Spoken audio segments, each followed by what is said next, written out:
लालची आदमी। एक नगर में एक लालची आदमी रहता था। अपार धन संपत्ति होने के बाद भी उसे हर समय और अधिक धन प्राप्ति की लालसा हो रहती थी। एक बार नगर में एक चमत्कारी संत का आगमन हुआ। लोभी व्यक्ति को जब उसके चमत्कारों के बारे में ज्ञात हुआ तो वह दौड़ा दौड़ा उनके पास गया और उन्हें अपने घर आमंत्रित कर रहा।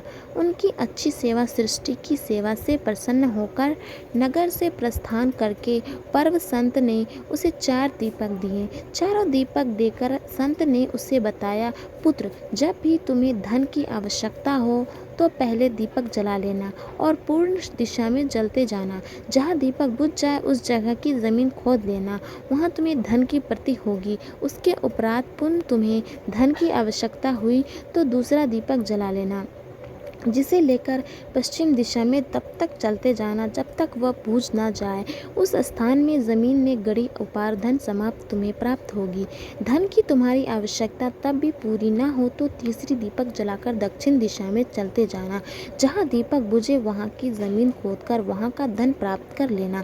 अंत में तुम्हारे पास एक दीपक और एक दिशा सोच रहेगी, किंतु तुम्हें न उसे दीपक को जलाना है न ही उस दिशा में जाना है।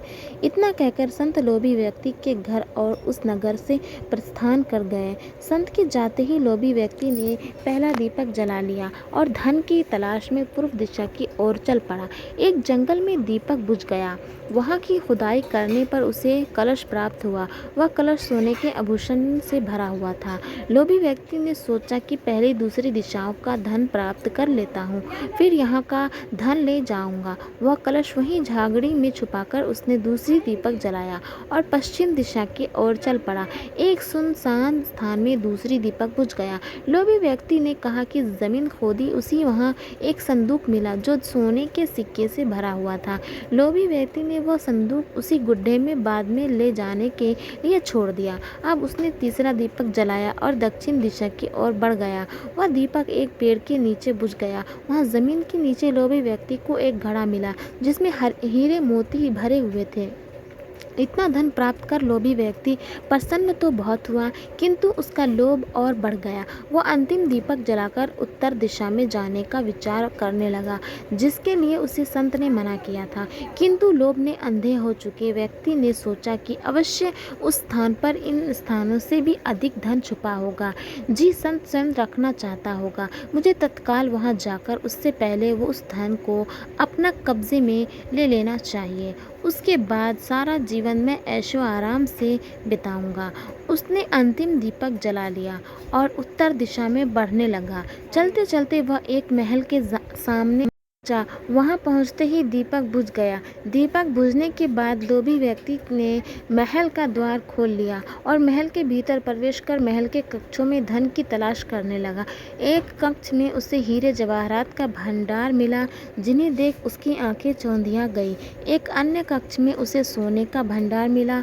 उपार धन देखा, उसका लालच और बढ़ने लगा। कुछ आगे जाने पर उसके चक्की चलाने की आवाज़ सुनाई पड़ी। वह एक कक्ष में से आ रही थी कि आश्चर्य होकर उसने उस कक्ष का द्वार खोल दिया।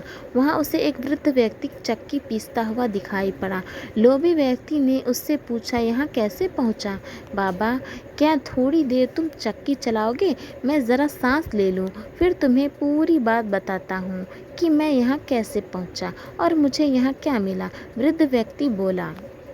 लोभी व्यक्ति ने सोचा कि वृद्ध व्यक्ति से यह जानकर प्राप्त हो जाएगी इस महल में धन कहाँ कहाँ छुपा है, और उसकी बात मानकर वह चक्की चलाने लगा। इधर वृद्ध व्यक्ति उठ खड़ा हुआ और ज़ोर ज़ोर से हंसने लगा।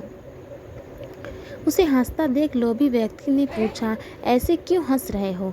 यह कहकर वह चक्की बंद करने लगा। अरे अरे, चक्की बंद मत करना, अब से यह महल तेरा है, इस पर अब तेरा अधिकार है और साथ ही इस चक्की पर भी। यह चक्की तुम्हें अब हर समय चलाते रहना है, क्योंकि चक्की बंद होती है तो महल ढह जाएगा और तू इसमें दबकर मर जाएगा। गहरी सांस लेकर वृद्ध व्यक्ति आगे बोला, संत की बात ना मानकर मैं भी लोभवश आखिर दीपक जलाकर इस महल में पहुंच गया था। तब से यहाँ चक्की चला रहा हूँ। मेरी पूरी जवानी चक्की चलाते चलाते निकल गई। इतना कहकर वृद्ध व्यक्ति वहाँ से जाने लगा। जाते जाते यह बताता जाऊँ कि इस चक्की से छुटकारा कैसे मिलेगा। लोभी व्यक्ति पीछे से चिल्लाया, जब तक मेरे और तुम्हारे जैसा कोई व्यक्ति लोभ में अंधा होकर यहाँ नहीं आएगा, तुम्हें इस चक्की से छुटकारा नहीं मिलेगा। इतना कहकर वृद्ध व्यक्ति चला गया। लोभी व्यक्ति चक्की पीसता और खुद को कोसता रह गया।